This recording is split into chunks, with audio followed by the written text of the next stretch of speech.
Claire-Lise Bidot. Ceux qui veulent rechercher sur Internet, c'est Claire-Lise et Bidot, B-I-D-A-U-L-T. Voilà. Avec quoi as-tu bâti?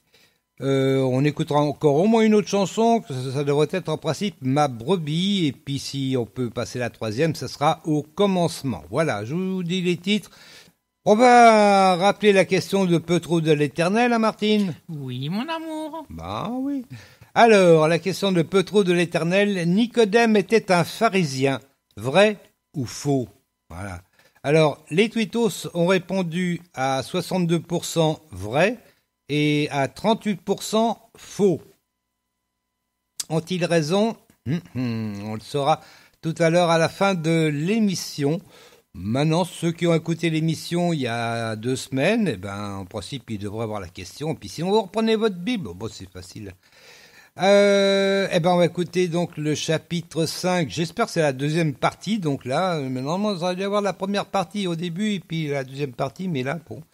Donc, on va écouter donc Jean chapitre 5, deuxième partie. Je l'espère. Jean chapitre 5, dans la Bible du Sommeur, deuxième partie. Oui, vraiment, je vous l'assure, l'heure vient, et elle est déjà là, où les morts entendront la voix du Fils de Dieu, et tous ceux qui l'auront entendu vivront. En effet, comme le Père possède la vie en lui-même, il a accordé au Fils d'avoir la vie en lui-même. Et parce qu'il est le Fils de l'homme, il lui a donné autorité pour exercer le jugement. Ne vous en étonnez pas. L'heure vient où tous ceux qui sont dans la tombe entendront la voix du Fils de l'homme. Alors ils en sortiront. Ceux qui auront fait le bien ressusciteront pour la vie, ceux qui auront fait le mal ressusciteront pour être condamnés. Pour moi, je ne peux rien faire de mon propre chef. Je juge seulement comme le Père me l'indique. Et mon verdict est juste, car je ne cherche pas à réaliser mes propres désirs, mais faire la volonté de celui qui m'a envoyé. Bien sûr, si j'étais seul à témoigner en ma faveur, mon témoignage ne serait pas valable. Mais j'ai un autre témoin, et je sais que son témoignage est vrai. Vous avez envoyé une commission d'enquête auprès de Jean, et il a rendu témoignage à la vérité. Moi, je n'ai pas besoin d'un homme pour témoigner en ma faveur, mais je dis cela pour que vous soyez sauvés. Oui, Jean était vraiment comme un flambeau que l'on allume pour qu'il répande sa clarté. Mais vous avez simplement voulu pour un moment vous réjouir à sa lumière. Quant à moi, j'ai en ma faveur un témoignage qui a plus de poids que celui de Jean. C'est celui des œuvres que le Père m'a donné d'accomplir. Oui, ces œuvres que j'accomplis attestent clairement que le Père m'a envoyé. De plus, le Père lui-même qui m'a envoyé a témoigné en ma faveur. Mais vous n'avez jamais entendu sa voix, ni vu sa face. Sa parole n'habite pas en vous. La preuve, c'est que vous ne croyez pas en celui qui l'a envoyé. Vous étudiez avec soin les Écritures parce que vous êtes convaincus d'en obtenir la vie éternelle. Or, précisément, ce sont elles qui témoignent de moi. Mais voilà, vous ne voulez pas venir à moi pour recevoir la vie. Je ne cherche pas à être applaudi par les hommes, seulement je constate une chose, au fond de vous-même, vous n'avez pas d'amour pour Dieu. Je suis venu au nom de mon Père et vous ne me recevez pas. Si un autre vient en son propre nom, vous le recevrez.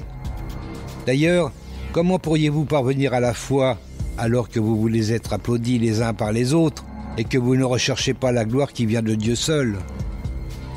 N'allez surtout pas croire que je serai moi votre accusateur auprès de mon Père. C'est Moïse qui vous accusera. Oui, ce Moïse même en qui vous avez mis votre espérance. En effet, si vous l'aviez réellement cru, vous m'auriez cru aussi, car il a parlé de moi dans ses livres. Si vous ne croyez même pas à ses écrits, comment croirez-vous à mes paroles? Eh oui, eh ben voilà. C'était donc la deuxième partie de ce chapitre 5 de Jean. Alors ça allait donc du verset... j'ai un petit trou là. Du verset donc 25 à 47, voilà. On va poser la première question de cette deuxième partie, c'est la 7e exactement. Alors, attention Martine. Vas-y. Vas-y. Jésus juge en fonction de lui-même, du Saint-Esprit ou du Père. Jésus juge en fonction de lui-même, du Saint-Esprit ou du Père. 10 secondes.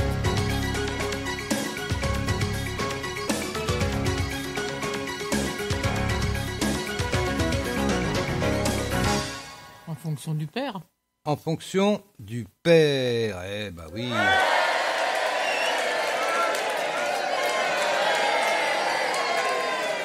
Alors c'est au verset 30, donc on va lire du 25 au 30. J'avais déjà lu un petit peu d'ailleurs, mais bon. Oui, vraiment, je vous l'assure, l'heure vient et elle est déjà là, où les morts entendront la voix du Fils de Dieu et tous ceux qui l'auront entendu vivront. En effet, comme le Père possède la vie en lui-même, il a accordé au Fils d'avoir la vie en lui-même. Et parce qu'il est le Fils de l'homme, il lui a donné autorité pour exercer le jugement. Ne vous en étonnez pas, l'heure vient où tous ceux qui sont dans la tombe entendront la voix du Fils de l'homme. Alors je fais une petite pause là parce qu'effectivement, rappelez-vous, on va le lire plus tard, mais lorsque Jésus est mort, il a été dans le séjour des morts et il a annoncé la bonne nouvelle. Eh oui, c'est écrit. Attendez, j'invente rien là quand même. On verra ça de toute façon dans d'autres émissions, puisqu'on n'a pas fini, on en est qu'au chapitre 5. Je ne sais plus dans quel chapitre c'est, mais bon, on le verra plus tard. Et donc, effectivement, Jésus est descendu dans le séjour des morts et il a annoncé la bonne nouvelle de l'évangile aux morts. Oui, c'est comme ça.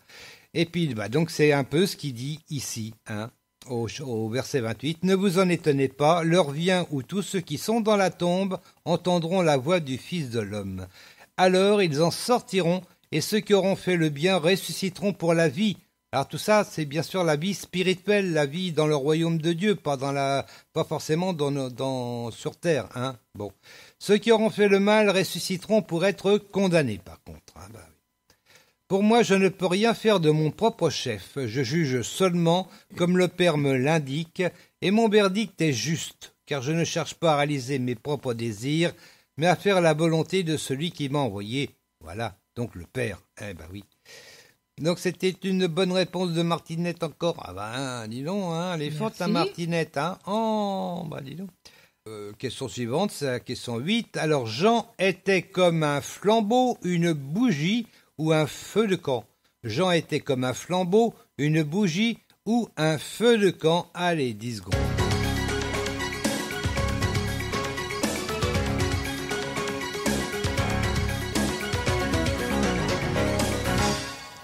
Tu dirais oui, là c'est moins facile.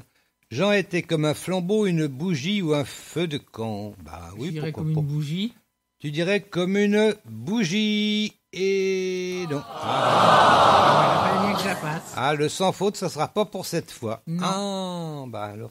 C'est le flambeau. Oui, j'ai pas été assez bas. Voilà, c'était comme un flambeau. Je ne sais pas. Alors après, attendez, je vais lire d'abord, je vais voir après. Alors, bien sûr, si j'étais seul à témoigner en ma faveur, mon témoignage ne serait pas valable. Mais j'ai un autre témoin et je sais que son témoignage est vrai. Vous avez envoyé une commission d'enquête auprès de Jean et il a rendu témoignage à la vérité. Moi, je n'ai pas besoin d'un homme pour témoigner en ma faveur. Mais je dis cela pour que vous soyez sauvés. Oui, Jean était vraiment comme un flambeau que l'on allume pour qu'il répande sa clarté. Mais vous avez simplement voulu, pour un moment, vous réjouir à sa lumière. Donc c'était au verset 35. Je voulais revenir sur une chose. Oui, comment c'était indiqué dans les autres traductions. Moi, j'aime bien aller voir les autres traductions de temps en temps pour voir comment un peu s'interpréter dans d'autres traductions, comme la Louis II. La Louis II, c'est tout simple, il n'y a pas de flambeau, c'est simplement Jean était la lampe qui brûle et qui luit. Et vous avez voulu vous réjouir une heure à sa lumière.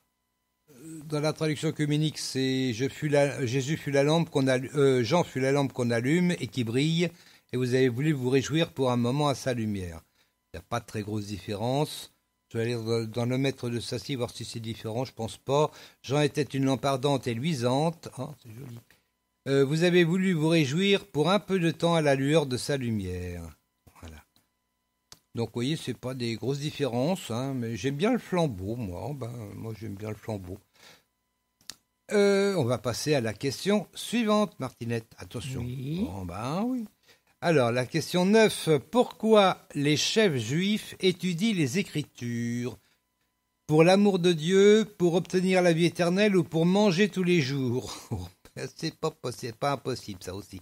Pourquoi les chefs juifs étudient les Écritures? Pour l'amour de Dieu, pour obtenir la vie éternelle ou pour manger tous les jours? Allez, 10 secondes.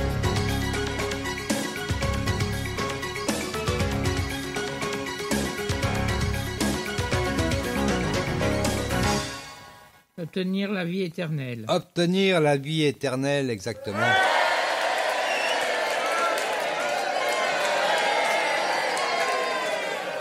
Mais bon, c'était peut-être aussi pour manger tous les jours, hein, parce que bon, il y avait quand même du pognon à l'époque, chez les chefs juifs. Moi, je dis ça, je ne veux dénoncer personne. Non, pas de ça chez nous.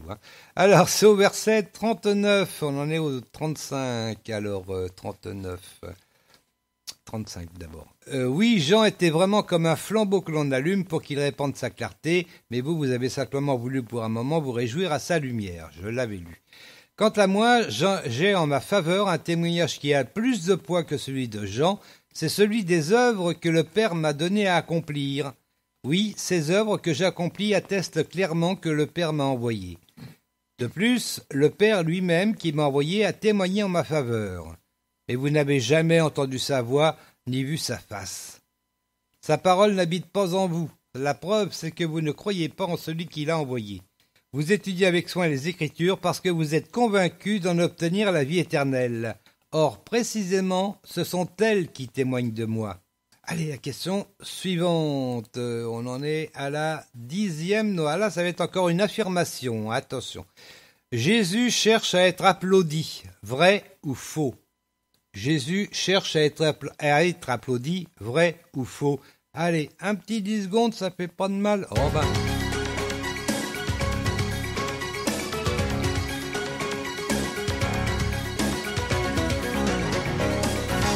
Non. Tu dirais donc faux? Oui. Oui. Oui, c'est une bonne réponse.